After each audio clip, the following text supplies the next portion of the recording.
తెలంగాణ రాష్ట్రంలో కాంగ్రెస్ పార్టీ రేవంత్ రెడ్డి ముఖ్యమంత్రి ఆధ్వర్యంలో అధికారంలోకి వచ్చిన తర్వాత దాదాపు సంవత్సరం పాటు గడిచింది. మరి సంవత్సరం పాటు రేవంత్ రెడ్డి గారు ముఖ్యమంత్రిగా ఏం చేశారా అంటే ఏమీ లేదు, గుండు సున్నా మాత్రమే. ప్రజలందరూ కూడా పల్లెలలో పట్టణాలలో రేవంత్ రెడ్డి పాలన మీద చీత్కరించుకుంటున్నారు. ఈరోజు అధికారంలోకి వచ్చిన తర్వాత ఆయన మార్కు పనిచేసి చూపించాలి, ప్రజలకు కొత్త పథకాలను అందించి చూపించాలి తప్ప పాత పథకాలను రూపుమాపేయాలనే విధంగా ఒక దురుద్దేశపూర్వకంగా ఒక కుట్రపూరితంగా ఏదైతే ఆయన ఆలోచన ఉన్నదో అది తప్పని తెలంగాణ పౌర సమాజం మొత్తం ముక్తఖండంతో ఖండిస్తూ ఉన్నది.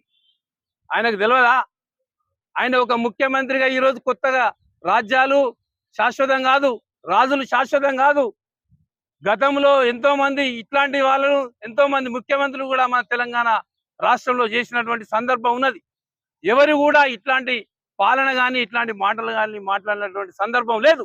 నోరు విప్తే భూతు పురాణం, నోరు విప్తే ఇష్టం వచ్చినట్టు మాట్లాడు. ఒక ముఖ్యమంత్రి మాట్లాడే విధానం అదేనా అని చెప్పి మేము అడుగుతా ఉన్నాం. నువ్వు పనిచేసి చూపించు.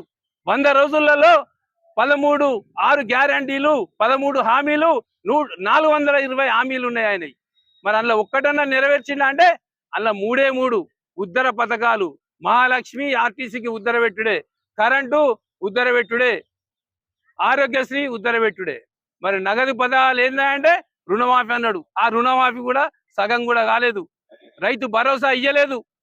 ఇప్పటి వరకు రైతులకు ఎగనామం పెట్టిండు. ఇస్తా అన్న పథకాలు మహాలక్ష్మి 2500 రూపాయలు ప్రతి ఆడబిడ్డకి ఇస్తా అన్నాడు.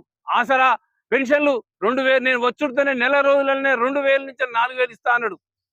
వికలాంగులకు 6000 ఇస్తా అన్నాడు, అది లేదు. కళ్యాణ లక్ష్మికి తులం బంగారం ఇస్తా అన్నాడు, అది లేదు. ఒక్కటా రెండా కౌలు రైతులకు పైసలు ఇస్తా అన్నాడు 12,000, అది లేదు. ఆటో కార్మికులకు 12,000 ఇస్తా అన్నాడు, అది లేదు. ఒక్కటా రెండా చెప్పుకుంటూ పోతే 1,00,000 ఉన్నాయి. బూటకపు హామీలతోనే అధికారంలోకి వచ్చిండు. ఈరోజు ఆయన పరిపాలన చేస్తున్నటువంటి విధానం ఎవరు కూడా హర్షిస్తలేరు.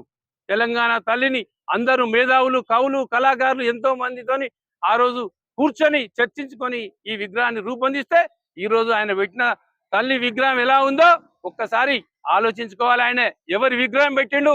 తెలంగాణ తల్లి విగ్రహం పెట్టిండా లేకపోతే ఆయనకు సంబంధించిన లేవల్దన్న పెట్టిండా? ఒక్కసారి ఆయన ఆలోచించుకోవాలని చెప్పి మేము అడుగుతా ఉన్నాం. మేము ప్రజాస్వామ్యయుతంగా నిరసన చేస్తామంటే పోలీసులతో మమ్మల్ని బెదిరిస్తా ఉన్నారు. ఈ బెదిరింపులకు మేము లొంగేది లేదు, భయపడేది లేదు. ఉద్యమాలు మాకు కొత్త కాదు. ఉద్యమించి తెలంగాణ తెచ్చుకున్న మేము తెలంగాణ ఉద్యమకారులం. కేసులు 100 కాదు 101 పెట్టుకున్నా భయపడేది లేదు. అప్పులు అంటున్నావు, 6 లక్షల కోట్లు 7 లక్షల కోట్ల అప్పులు అంటున్నావు. ఈ రోజు మరి తెలంగాణ ఆస్తులు 55 లక్షల కోట్లకు కేసీఆర్ గారు పెంచిర్రు. అప్పులు అవి ఏ రాష్ట్రమైనా అప్పులు లేకుండా లేదా ఉన్నదా ఒకసారి నువ్వు నిరూపించు. నువ్వు వచ్చిన కాంచెలు కూడా 1,11,000 కోట్ల అప్పు తీసుకొచ్చినావు. వాటితో ఏం చేసినావు మాకు చెప్పాలని చెప్పి మేము అడుగుతా ఉన్నాం. నువ్వు యొక్క పని కూడా నువ్వు శాశ్వతమైన పని లేదు. నువ్వు ఈ కాళేశ్వరం ప్రాజెక్ట్ అంటావు, 2 పియర్స్ ఊలు క్రాక్స్ ఇచ్చుడుతోనే అదేదో బ్రహ్మ పదార్థం అయిపోయినట్టు. కాళేశ్వర ప్రాజెక్ట్ అంటే ఒక బ్యారేజ్ కాదు, మొత్తం దాని మల్లన్న సాగర్ ఉన్నది, అన్నారం ఉన్నది, సుందిల్లా ఉన్నది, సబ్ స్టేషన్లు ఉన్నాయి, కెనాళ్ళు ఉన్నాయి, కొండపోచమ్మ సాగర్ నది, బస్సాపూర్ ప్రాజెక్టు ఉన్నది. ఇవన్నీ కలిస్తేనే కాళేశ్వరం ప్రాజెక్టు. ఇలా కేసీఆర్ గారు నిరంతరం విద్యుత్ సరఫరా ఎక్కడ ఆగిపోతుందని చెప్పి ఈరోజు 7,000 మెగావాట్లకు ఉన్నటువంటి విద్యుత్తును ఈరోజు 20,000 పైన మెగావాట్లు చేయించిన ఘనత కేసీఆర్. ఈరోజు ఒక్క నిమిషం కూడా కరెంటు పోకుండా ఉండేటువంటి దీర్ఘకాలిక వ్యూహంతో ఒక దూరదృష్టితోనే ఆయన ఈరోజు అన్ని చేసిండు. ఈరోజు 1, 2 మిషన్ కాకతీయ ద్వారా మనం చెరువులను పూర్తిగా తీసుకున్నాం.